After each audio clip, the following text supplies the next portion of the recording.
আমার প্রিয় ফুল আমার প্রিয় ফুল বেলি, যেটা আমার ক্যারেক্টারেরই নাম বেলি। যদি সিনেমাটা নিয়ে বলি, সবার সাথে কাজ করে খুবই ভালো লেগেছে। শরতের জবার সিনেমাতে আমার ক্যারেক্টারটার নাম ছিল বেলি। আমি বেলি ক্যারেক্টারটা রোল প্লে করেছি। প্রথম যখন আমার কাছে কল আসে, আমি যখন জানতে পারি যে কুসুম শিকদার দিদি, জিতু হাসান ভাইয়া, ইয়াশ রোহান ভাইয়া এদের মতো এত সম্মানীয় এবং বড় লেভেলের অভিনেতা অভিনেত্রীদের সাথে আমি কাজ করতে পারবো, এটা জেনেই সর্বপ্রথম আমার ইন্টারেস্টটা জাগে। আর গল্পটা যখন দেখি, পড়ি যখন স্ক্রিপ্টটা, ভালো লেগেছে খুবই। স্ক্রিপ্ট ভালো লাগার কারণেই তো চুজ করেছি। স্ক্রিপ্টটা যখন পাই, তখন আমার যে ক্যারেক্টারটা ছিল বেলি, সো আমি আগে দেখি যে বেলি ক্যারেক্টারটা আমাদের গল্পের জন্য কতটা প্রয়োজনীয়। সো বেলি ক্যারেক্টারটা আসলেই গল্পের জন্য অনেক প্রয়োজনীয়, কারণ গল্পের যতগুলো ক্লু আছে সবগুলোকে বেলি আসলে একসাথে করে। বেলির দ্বারাই গল্পটা যুক্ত হয়।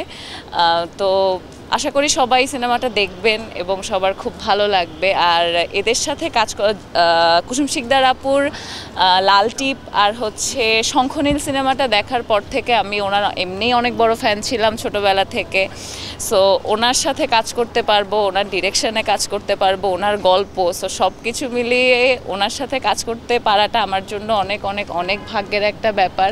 তাছাড়া জিতু হাসান ভাইয়ের মতো এত আমার চেয়ে এত সিনিয়র, এত সম্মানীয় একজনকে আমি আমার কো-আর্টিস্ট হিসেবে পেয়েছি। আমি তার ওয়াইফের রোলই প্লে করেছি। সো এইটা আমার জন্য অনেক বড় অ্যাচিভমেন্ট। সো আশা করি সবাই সিনেমাটা দেখবেন, সবার ভালো লাগবে। আমার নাম হচ্ছে নিদ্রা দে নেহা। মিডিয়াতে সবাই নিদ্রা নেহা নামেই চিনে। আর তাছাড়া আমি ঢাকা ইউনিভার্সিটির চারুকলার পেন্টিং থেকে পড়াশোনা করেছি। আর এখন মিডিয়ার সাথেই সম্পূর্ণ আছি, অভিনয়ের সাথেই থাকতে চাই।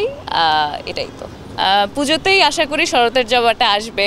সো পুজোতেই ইচ্ছা আছে ফুল ফ্যামিলি সহ, ফ্রেন্ড সার্কেল সবাই সহ যাব, শরতের জবা দেখব। সবাই দেখবেন, আপনারা পুজোয় ঘুরবেন, শরৎকাল, শরতে ঘুরবেন, পুজোয় ঘুরবেন, সাথে শরতের জবাও দেখবেন সবাই। আমার প্রিয় ফুল বেলি, যেটা আমার ক্যারেক্টারেরই নাম বেলি। ওটা তো কুসুমদি জানবে, কারণ গল্পটা কুসুমদির নিজের লেখা। সো কুসুমদির নামটাও জবা, আমার নামটাও বেলি। অবশ্যই কুসুমদি ওভাবেই গল্পে কোনো একটা চিন্তা ছিল বলেই নামগুলো রেখেছে। আর ফুল তো খুব সফট হয়, ফুল সবার অনেক পছন্দের হয়, সবাই খুব ভালোবাসে ফুল দেখলে আমাদের মন ভালো হয়ে যায়। ফুলে অনেক কালার্স থাকে। সো আমাদের ক্যারেক্টারগুলো খুব সফট, খুব কালারফুল, সবার ভালোবাসার ক্যারেক্টারগুলো। সো ওই জন্য আমার মনে হয় ক্যারেক্টারের সাথে ফুলের নামের একটা সংমিশ্রণ আছে।